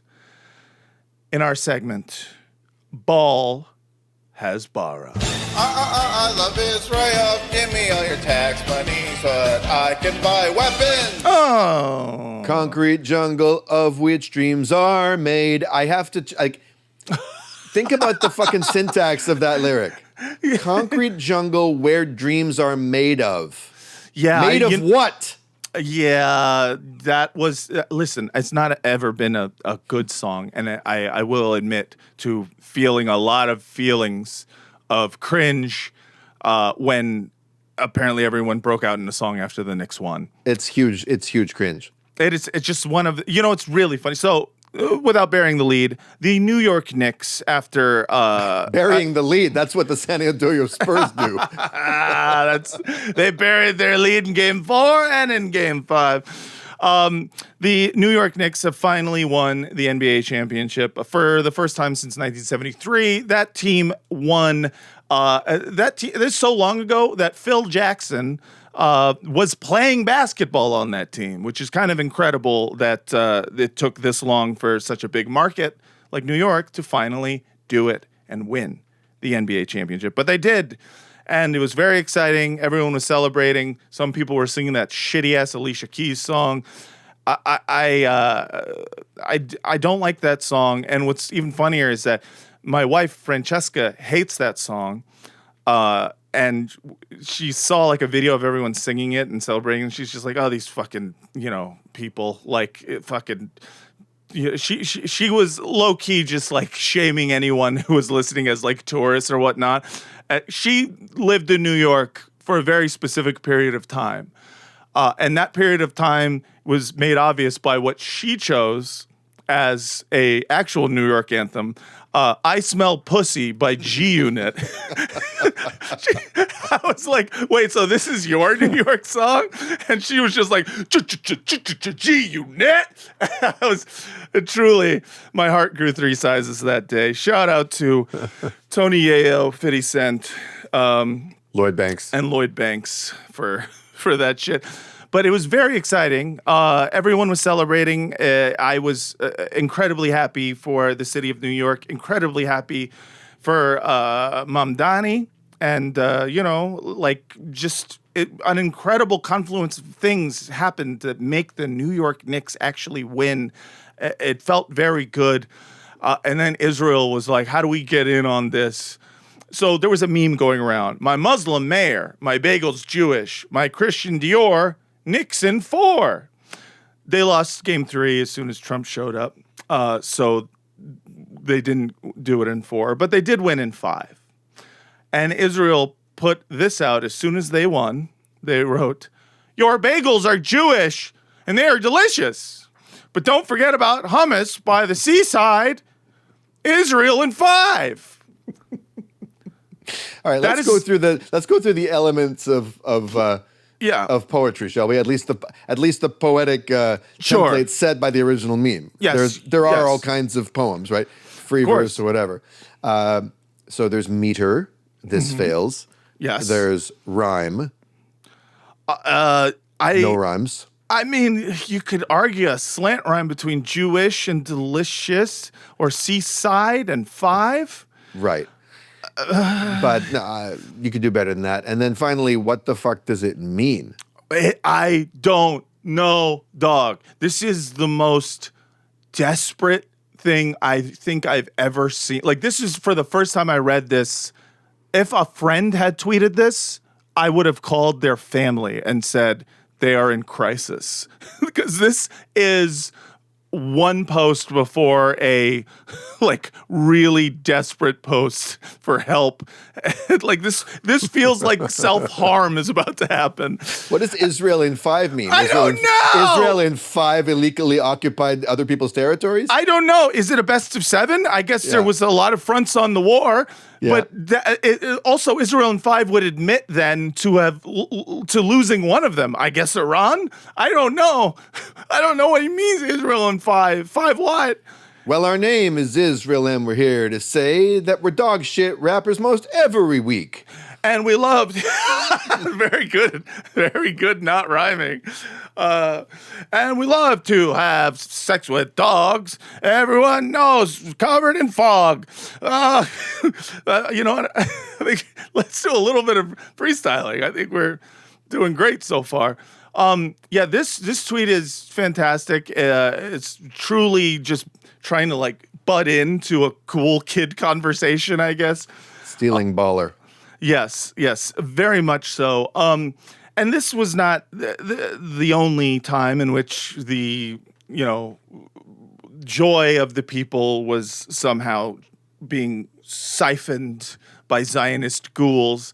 One of those Zionist ghouls was friend of the pod, Shmuley Bodiach. Shmuley has been, he lives in New York. He's celebrating his Knicks, and he decided to turn on the camera after the win and talk about Jalen Brunson. And he said this. Welcome to New York. The Knicks just won the World Championship. God bless you. Jalen Brunson got 45 points. Married to a Jewish woman, has a Jewish daughter. But the cops, hey officers, thank you for protecting us. God bless you. The cops are wearing it's unbelievable. They're wearing full. Now, for no real reason, he decides to talk about Jalen Brunson's Jewish wife. And I got to say, there's something really disturbing about the way in which he brings up the Jewishness of Jalen Brunson, I guess because he just won the championship and he just wants to say, the real power behind the throne here is the fact that he got married under a chuppah. You know who agrees with him? I do know who agrees with him. Nazis. Nazis. White nationalists do. This is from Truth Seeker, which I'm sure they are seeking truth all the time. Yeah, they have an anti-pyramid, something like. Yeah, right. They got the fucking Illuminati eye pyramid thing where they're just like, no, we're anti that. The New York Knicks star Jalen Brunson married a Jewish woman in 2023, and then 3 years later wins a rigged NBA championship. All sports are rigged and controlled by certain groups. ... And of course, what Kids in the Hall reference incoming. There's a great sketch from 92 or whatever. Mark McKinney as this racist cab driver. Kevin McDonald gets in the back seat of the cab. He says, "Take me to Bloor and Young or whatever," and says, "So you watched the Jays game last night?" And the cab driver says, "Yep, and they lost." He says, "Yeah, it's too bad." He says, "And I tell you why they lost too." And he says, "Really? Why?" "Let's just say that certain people are always causing problems." And Kevin's like, "Which people do you mean?" "Look, I'm not racist, but I read, and certain people are always troublemaking." He's like, "Who, the Blue Jays?" And the cab driver all of a sudden slams on the brakes. He's like, "All right, get out of my cab." "What?" "Get out of my cab, you Serbian bastard." That's this guy here. Games are rigged by certain groups. I'm not saying anything, but you know who I'm talking about. You know who I mean. You know who I mean. I just like it. It's so annoying too because it's comments like, "Oh, did you know that Jalen Brunson's married to a Jewish woman?" 3 years ago, I could pretty much count on them being just a cute little fun fact that an uncle would tell me. I'd be like, "Oh, cool. Okay." It's weird that you are keeping track, but also I appreciate that. There's also, that it used to come from a place of, so not all blacks are anti-Semitic. That was sort of where that came from, which is like a weird place for it to. But in this case, it's just straight up. It's just Israel going, "Israel in 5. Don't forget about the hummus by the seaside." Huh? Yeah. Now it's a genocide adjacent fun fact told to you by an uncle. Yes, exactly. It's the same uncle. You just found out what he's really like since October 7th. Exactly. You're just like, "Oh, so the whole time when he was molesting me, it was weird." He was doing it racistly. Anyways, the point being, the way in which this discourse sort of went down after the win was interesting because you saw a lot of people like Lizzy Savetsky, for example, and Eyal Yacobi, a lot of the, fucking right-wing Zionist psychopaths, just really mad that Mamdani, they were mad at Mamdani for this win. As they started, posting about the look at the riots and look at all these free Palestine people out here, crushing school buses and waving Palestinian flags. Is this the America you want to grow up in? And it was total loser-ass behavior because you're watching literally people celebrate their team winning a championship and you want to try to be a spoil sport. Very funny to me. I did also see some leftists doing this. And I just got to say. Hot take incoming. Leftists have a seat. Please stop. Let people, like the idea that sports ball sucks, actually. Sports ball is imperialist. Sure, that's fine. You don't look good when you decide to make being sour your entire fucking thing when it comes to sports or whatever. You know what I mean? There's something about seeing groups of people from all different, walks of life, from all different socioeconomic or racial categories, genders, political persuasions, all just celebrating their team. The idea that there is that this represents a bread and circuses distraction. You can make that critique, but you kind of look like a spoil sport. You look like a sourpuss. You look kind of annoying. And we don't have to do it. We don't have to do it every time. I understand politics are in everything, but sometimes people just want to celebrate their Knicks winning for the first time, since 1973. That's all I'm saying. That's all I want to say. Right? I'm glad you said it. Someone needed to. Yeah. I mean, I wasn't swept up in Knicks fever. I don't really get basketball. Sure. You're a hockey guy. I'm a hockey guy, right? And anytime you're watching people go apeshit over a sport you're not really into, it looks, you can see all the ways that it is bread and circuses. You can more easily see what Chomsky was pointing to, irrational, training in irrational, worship of authority and tribalism, right? Like, why are we all celebrating these players? None, I don't know how many of them are from New York, but they're just wearing a New York jersey, and they were, contracted to play these guys. Yeah, exactly. Daniel, like small circle into big net, not medium circle into small net. You're right. But when I'm caught up in my own, fervor or fever, or enjoying popular music or anything else that I'm super into, well, I like that bread and I like those circuses.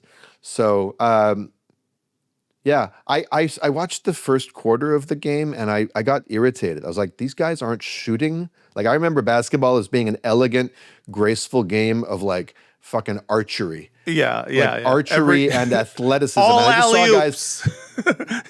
The whole not just time, alley-oops, but like fadeaway jumpers and threes. These guys, like in the first quarter, the shooting was like 2 for 15 for the Knicks and not much better for the Spurs. That's right. And they were, the bouncing the ball off their own legs and falling over their dicks. And I was Defense wins championships, baby. That's what I've heard. That the game is, and Wemby is ugly to watch. Yeah. But anyway, I did, and I went to sleep before the fourth quarter, and I woke up to the sound of New York cheering outside my window, and I was like, oh, they won. That's nice. Good for them. Yeah. I think, I understand not liking, some people just don't like sports. I also understand some people just like different sports or whatnot. But that being said, for all of the totally correct critiques about sports in general, and also American and maybe, just Western, I don't even think Western, just sports culture in general, sports stand culture. There is something for some people that it triggers them, especially when they're politically active, because you're just like, oh, why can't we get all these giant groups of people together? They're already doing violence. Why don't they go and break Maduro out of prison? And I understand that. But, like, being mad about it is just not inviting. That's all I'll say. Do you feel the same way about, like, reality TV finales and, like big, cultural watch party events having to do with trash culture? Yeah. Let people enjoy things? I'm very much a let people enjoy things as long as the things that they're enjoying are not genocide. And in general, critiquing is totally fine. When I see it happening from people who are taking themselves very seriously as like anti-imperialists, I'm always just like, this is a form of left woke scolding that should be gone. Let's stop with this the woke scolding. We get it. The masses are Philistines and stupid idiots and whatnot. But if you think it's a wasting revolutionary potential, I think you're looking at it wrong. From the river to the sea, Philistines will be free to cheer on whatever dumb events shit they want. When Philadelphia, when the Eagles win and someone just eats a handful of horse shit, you should be looking at that as an opportunity to be like, what the real horse shit is? Capitalism. Organize around that. But other than that, shut up. Let people celebrate the Knicks, you fucking sourpusses. Moving on, still talking about the Knicks, but in the celebrations, there was a lot of celebrities coming through New York, and one of those celebrities was former stand-up comic, current, I guess, Israeli mouthpiece now, Jerry Seinfeld. He was asked by someone on the street his thoughts about Palestine, and this. Oh, Jerry Seinfeld. What up, Seinfeld? What up? Can we get a free Palestine? Can we get a free Palestine? Come on, give us one free Palestine. It doesn't exist. Cool. So Jerry Seinfeld caused some waves over that moment. lot of people in the Hezbollah sphere were celebrating him. Someone wrote this, "We love you, Jerry Seinfeld," and made this image of him, and it says, "It doesn't exist."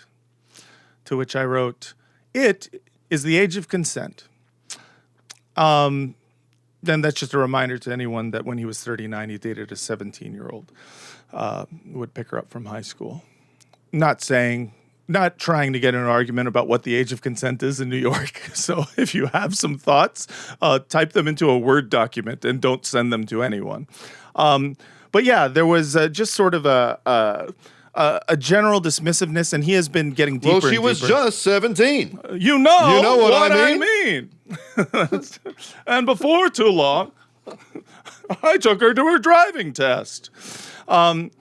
So the comments kind of caused a stir. He's been getting, I think, more and more right-wing when it comes to this stuff. And Ilhan Omar was asked about it by TMZ, of all people. And she, mentioned that maybe he should attempt to be a human being about this kind of shit and not just immediately dismiss an entire group of people in the most genocidal and racist way possible. And people's response to that was interesting. I want to play a video from this person, Hen Papierman. So Hen writes, "Hey, Ilhan." This is not Hen Mazig. This is a woman named Hen. Yes. Well, I don't know if it's a woman. This is a person named Hen. Okay. Hey, just because I truly do not know the pronouns of this person. Hey, Ilhan Omar, accusing Jerry Seinfeld of genocidal language is classic projection. Your father was a colonel in the army that killed up to 200,000, Isaaq people in Somalia. And also Palestinians, quote unquote, are just Arabs from Egypt and Jordan, not an ancient ethnic group. Educate yourself. That makes me miss the Bepsi we drank in Jordan. Oh, wasn't that good Bepsi? It was tasty Bepsi. We weren't actually having Bepsi. We were having a drink called Matrix. Okay? So for those of you out there talking about Bepsi. No, we actually did have a Bepsi. Remember on our drive down to Petra, we had one Bepsi. That is true. There's a picture of you with it. There's a picture of me looking at a Pepsi. That's true. You can't prove that I drank it.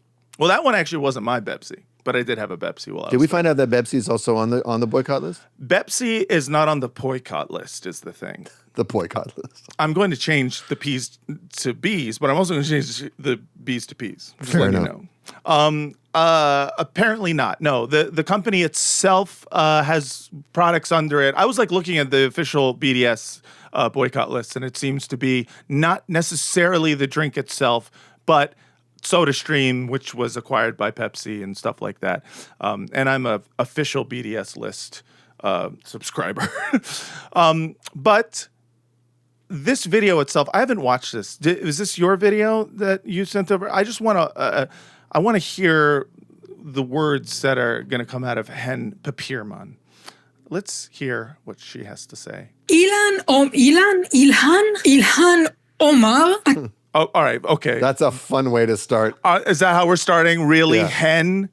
Are we going to make fun of names? Are you going to make fun of names? Just a fair warning. Girl chicken is what hen means. So just so you know, let's not do this. Let's see what other egg she wants to lay. Seinfeld for genocidal language simply because he stated the obvious truth that Palestine does not exist. She's the daughter of Colonel Nur Said Omar Muhammad, who was a senior officer in the army of Somali dictator Siad Barre, the same regime that carried out a real genocide.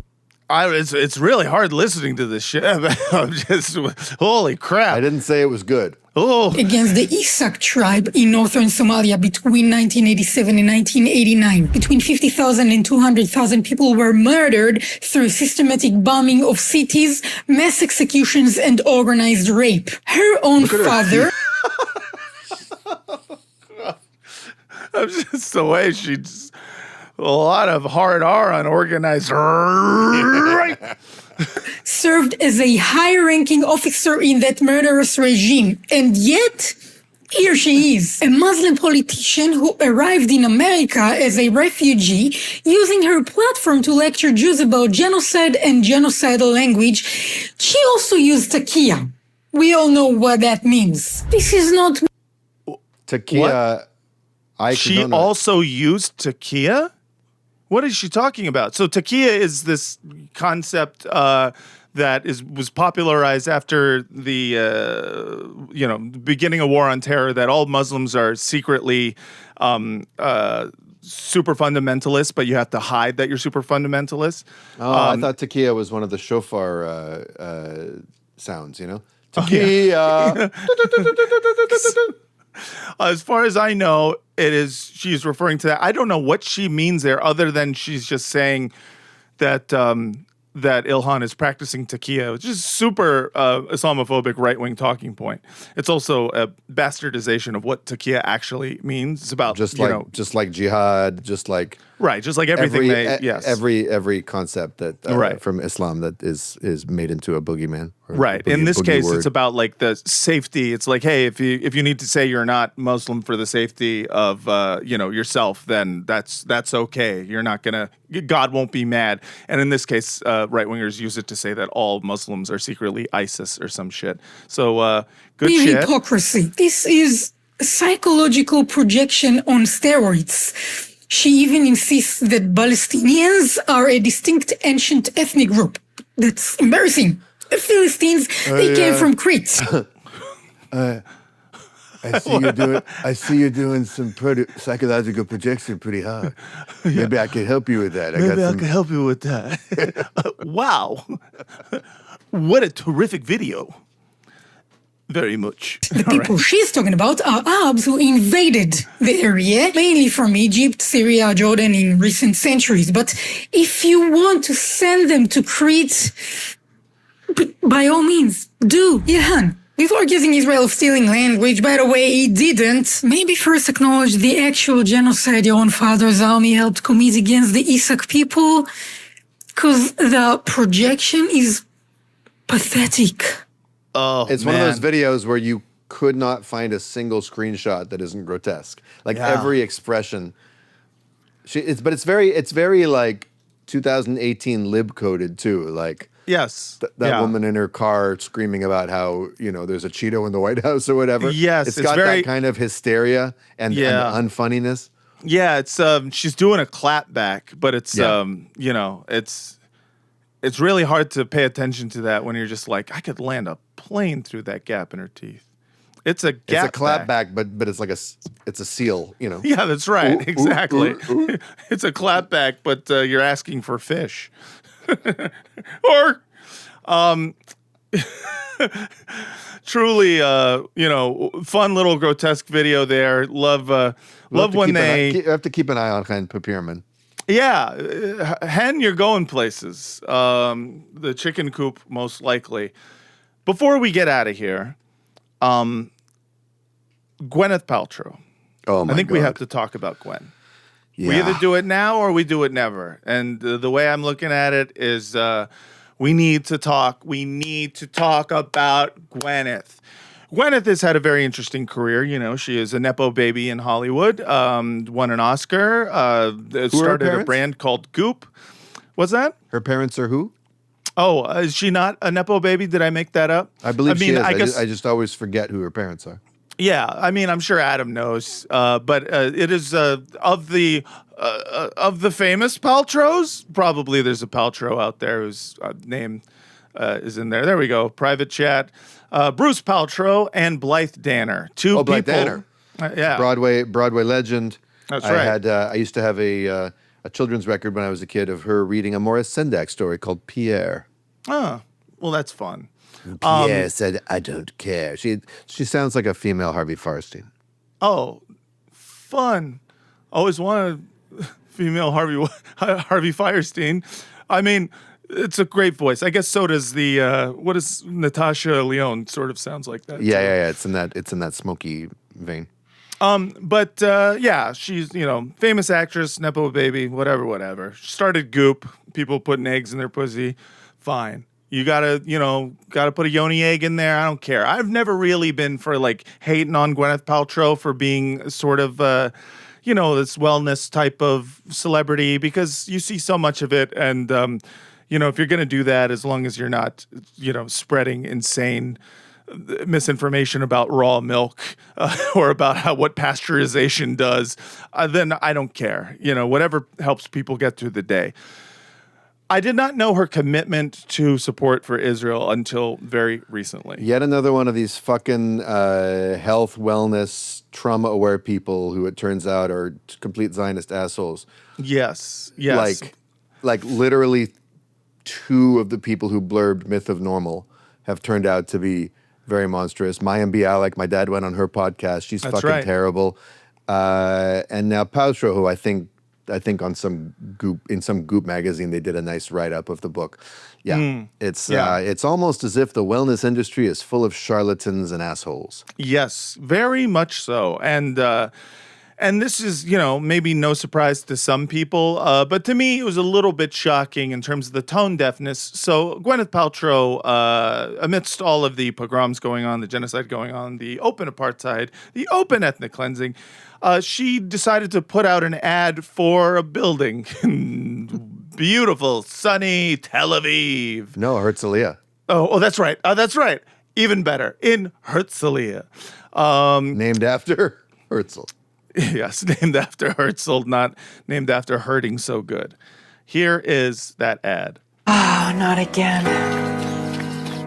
So that not again, by the way, I assume is missiles coming from the north. But I think the script said never, but she said, this seems apropos of nothing. I'm going to say not again. Who decided morning should be so early? I'm sorry, but just starting off with like a Garfield-esque "I hate Mondays" for your ethnic cleansing land sale is brutal. Even my coffee needs a coffee. Oh, fuck off. Waking up for a morning run can be brutal. I can imagine. It must be hard to wake up for a morning run. You got to wake up in time so that you can run for fun. Do a fun run. Doing a fun run in the Middle East. And the word brutal. Oh, yeah. It could be brutal. It could be straight up monstrous. It's an atrocity. You ever wake up in the morning and feel like, oh, no, not another holocaust of tiredness. Yeah. Oh, God. Even my coffee is wearing a kafia. That's right. Someone should take this morning to The Hague and hang it. Price I'm willing to pay. Because once I hit the park, pure energy takes over. It's hard to explain. Sorry, those all look like Central Park. That was Central Park. That's for sure. I guess that's the idea that she's gonna somehow like teleport. I guess. There's a reason the world's most iconic buildings are by a park. 51 Park. New York? Herzliya. Israel. 51 Park. שני מגדלים קרב. 51 Park, Herzliya. By Aviv Melisron.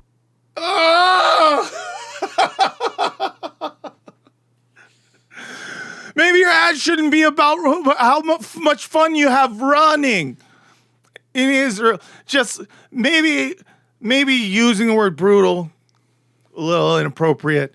Maybe doing an ad for a land developer in Israel.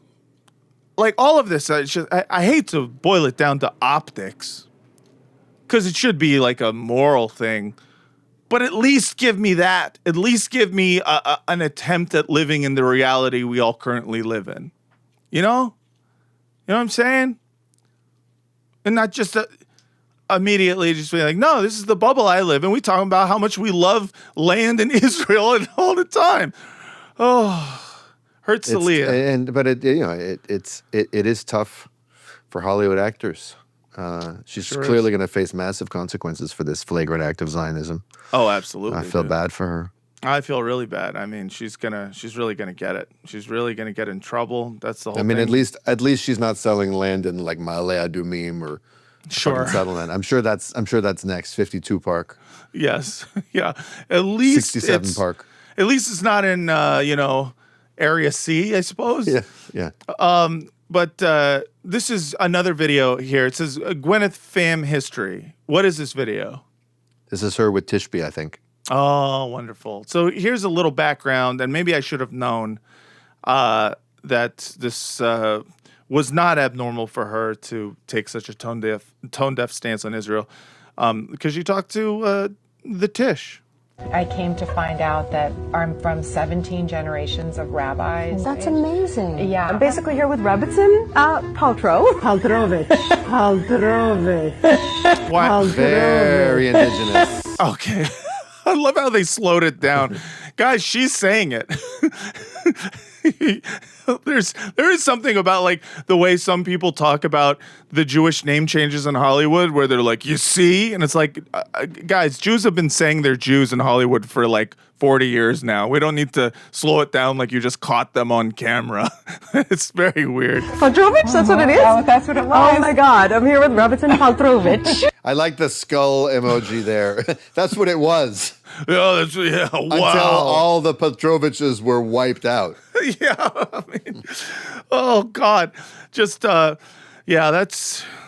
Gwyneth. Spoiler alert for anyone who didn't know. Yes, she has Jewish ancestry, but more importantly, she is doing land sales in Israel, which we all know is a great business opportunity for anyone out there who is looking to spend their money on something that helps them sleep at night.